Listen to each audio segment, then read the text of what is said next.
ମୂଷା କିପରି ହେଲା ଗଣେଶଙ୍କ ବାହନ? କ'ଣ ରହିଛି ପୌରାଣିକ କଥା? ଆସନ୍ତୁ ଜାଣିବା ଏହି ଭିଡ଼ିଓରେ। ଭିଡ଼ିଓଟି ଦେଖିବା ପୂର୍ବରୁ ଆମ ଚ୍ୟାନେଲକୁ ସବସ୍କ୍ରାଇବ୍ କରିନଥିଲେ ସବସ୍କ୍ରାଇବ୍ କରିବାକୁ ଭୁଲିବେନି। ରାତି ପାହିଲେ ଗଣେଶ ପୂଜା। ଗଣେଶଙ୍କ ସ୍ୱାଗତ ପାଇଁ ଅନେକ ପ୍ରସ୍ତୁତି। ଗାଁଠୁ ସହର ସବୁଠି ଜୋରସୋରରେ ଚାଲିଛି ପ୍ରସ୍ତୁତି।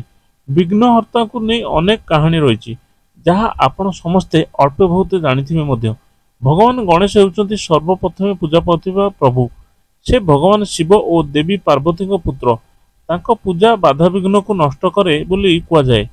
ଭଗବାନ ଗଣେଶଙ୍କ ବାହନ ହେଉଛି ମୂଷା। କିନ୍ତୁ ଆପଣ କ'ଣ ଜାଣନ୍ତି ଯେ ଭଗବାନ ବାହନ କାହିଁକି ମୂଷା ହେଲା? ଯଦି ନୁହେଁ, ତେବେ ଆସନ୍ତୁ ଜାଣିବା ଏହା ପଛରେ ଥିବା ଆକର୍ଷଣୀୟ କାହାଣୀ। ଭଗବାନ ଗଣେଶଙ୍କୁ ବିଘ୍ନହର୍ତ୍ତା ଭାବେ ଜଣାଶୁଣା ଏବଂ ପ୍ରଥମ ପୂଜା କରାଯାଉଥିବା ଭଗବାନ ହେଉଛନ୍ତି ଗଜାନନ। ସମସ୍ତ ଦେବାଦେବୀଙ୍କ ମଧ୍ୟରେ ତାଙ୍କର ଏକ ସ୍ୱତନ୍ତ୍ର ସ୍ଥାନ ଅଛି। ଭଗବାନ ଗଣେଶଙ୍କର ଏକ ବିଶାଳ ଶରୀର ଅଛି, କିନ୍ତୁ ତାଙ୍କର ବାହନ ହେଉଛି ଏକ ମୂଷା। ଭଗବାନ ଗଣେଶଙ୍କ ବାହନ ମୂଷା ହେବା ପଛରେ ଶାସ୍ତ୍ରରେ ପ୍ରଚଳିତ କିଛି କାହାଣୀ ଅଛି। ପୁରାଣରେ ଉଲ୍ଲେଖିତ ଏକ କାହାଣୀ ଅନୁସାରେ ଗଜାସୁର ନାମକ ଏକ ରାକ୍ଷସ କଠୋର ତପସ୍ୟା କରି ଭଗବାନ ଶିବଙ୍କଠାରୁ ଏକ ଆଶୀର୍ବାଦ ପାଇଥିଲେ ଯେ ଅମର ହୋଇଯିବେ। ଏହି ଆଶୀର୍ବାଦ ସହିତ ଗଜାସୁର 3 ଲୋକରେ ତାଣ୍ଡବ ସୃଷ୍ଟି କରିବାକୁ ଲାଗିଲା। ତାଙ୍କର ଅହଙ୍କାର ଏତେ ବଢ଼ିଗଲା ଯେ ନିଜକୁ ସର୍ବଶକ୍ତିମାନ ଭାବିବାକୁ ଲାଗିଲା। ଯେତେବେଳେ ତାଙ୍କର ଅତ୍ୟାଚାର ଅସହ୍ୟ ହୋଇଗଲା, ଭଗବାନ ଶିବ ତାଙ୍କ ପୁତ୍ର ଗଣେଶକୁ ତାଙ୍କୁ ପରାସ୍ତ କରିବାକୁ ନିର୍ଦ୍ଦେଶ ଦେଲେ। ଏଥିରେ ଗଣେଶ ଗଜାସୁର ସହିତ ଯୁଦ୍ଧ କରି ତାଙ୍କୁ ପରାସ୍ତ କଲେ। ପରାସ୍ତ ହେବା ପରେ ଗଜାସୁର ଗଣେଶଙ୍କ ଶରଣ ନେଇଥିଲେ ଏବଂ ତାଙ୍କ ପ୍ରତି ଥିବା ତାଙ୍କର ଭକ୍ତି ପ୍ରକାଶ କରିଥିଲେ। ପ୍ରାୟଶ୍ଚିତ ପାଇଁ ଗଜାସୁର ନିଜକୁ ଏକ ଛୋଟ ମୂଷାରେ ରୂପାନ୍ତରିତ କରିଥିଲେ ଏବଂ ଗଣେଶଙ୍କ ବାହନ ହେବାକୁ ଇଚ୍ଛା ପ୍ରକାଶ କରିଥିଲେ। ଗଣେଶ ତାଙ୍କ ଭକ୍ତିକୁ ଗ୍ରହଣ କରିଥିଲେ ଏବଂ ତାଙ୍କୁ ତାଙ୍କର ବାହନ ଭାବରେ ବାଛିଥିଲେ। ଏହିପରି ଗଜାସୁର ଏକ ମୂଷା ହୋଇ ଗଣେଶଙ୍କ ସେବାରେ ନିଜକୁ ଉତ୍ସର୍ଗ କରିଥିଲେ। ଗଣେଶ ପୁରାଣ ଅନୁସାରେ କୌଞ୍ଚ ନାମକ ଜଣେ ଗନ୍ଧର୍ବ ଥରେ ଋଷି ବାମଦେବକୁ ଅପମାନିତ କରିଥିଲେ।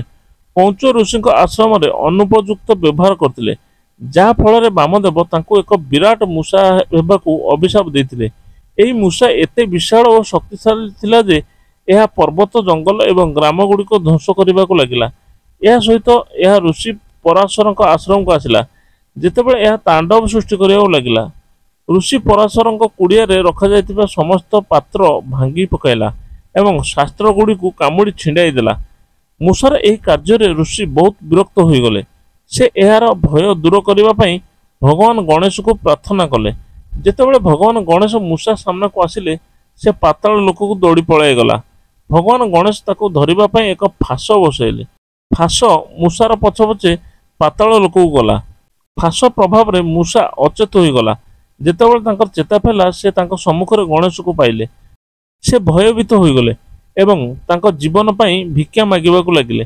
ଭଗବାନ ଗଣେଶ ତାଙ୍କୁ କ୍ଷମା କରିଦେଲେ ଏବଂ ତାଙ୍କୁ ଏକ ବର ମାଗିବାକୁ କହିଲେ।